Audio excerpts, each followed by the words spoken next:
Hey, it's Moby with Shark Attack Golf. Let's talk about shafts today. All right. Don't really care what shafts you hit, what you like. There are good and bad shafts. Some people love our shafts, some people don't.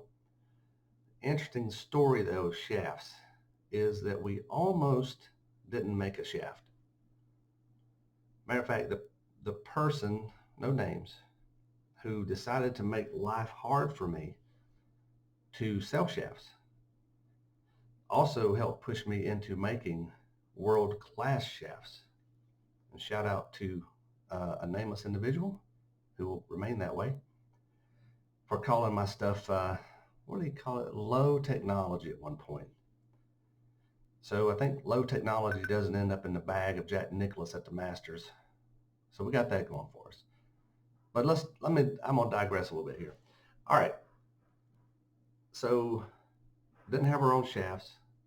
I became a rep, online dealer, let's see, for Shaft A. That's all I'm going to call it, Shaft A. Sold a few, had good pricing. I'd buy a shaft when somebody was interested. I didn't even keep any stock. Didn't have any. But I'd get calls, some people want to get fitted. I'd order a shaft. Long story short, sell them the shaft, make just a little bit of money on it. Thought I was helping the company by doing that.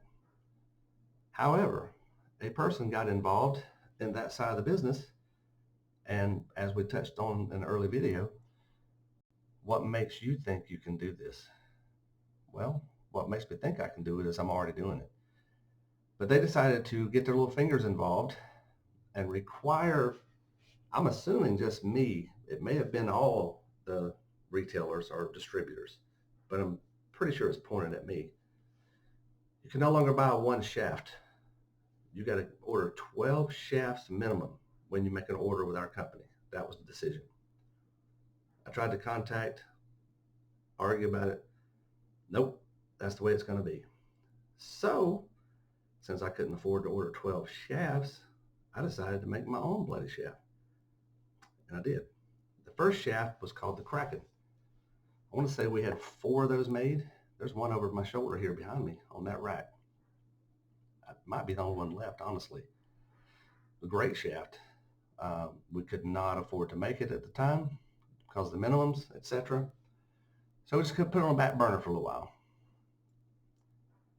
And then as we went on down the road, we really couldn't find a shaft company that would let us rep them properly and either would really speak to us or not require huge minimums.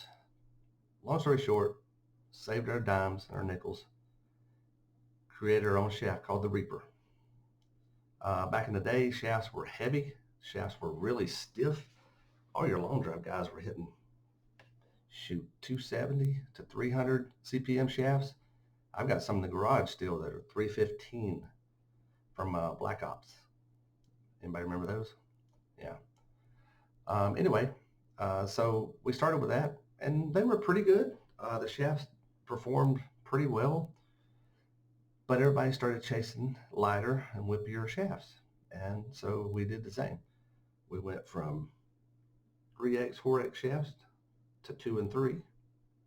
We went from 2 and 3 to 1 and 2. I don't really like to call our shafts 1X, 2X, 3X. I'm just not a big fan of that. What people don't realize is that when you buy at a big box store, there's always a variance. So if you think you're and you hit that 9-degree driver great at the store, a little different, performs a little different. That could have been a 10-degree. It could have been an 8. It could have been a 7. They're not going to tell you. They're not going to have a sticker on there to tell you that, by the way. So that's one thing to watch out and keep in mind.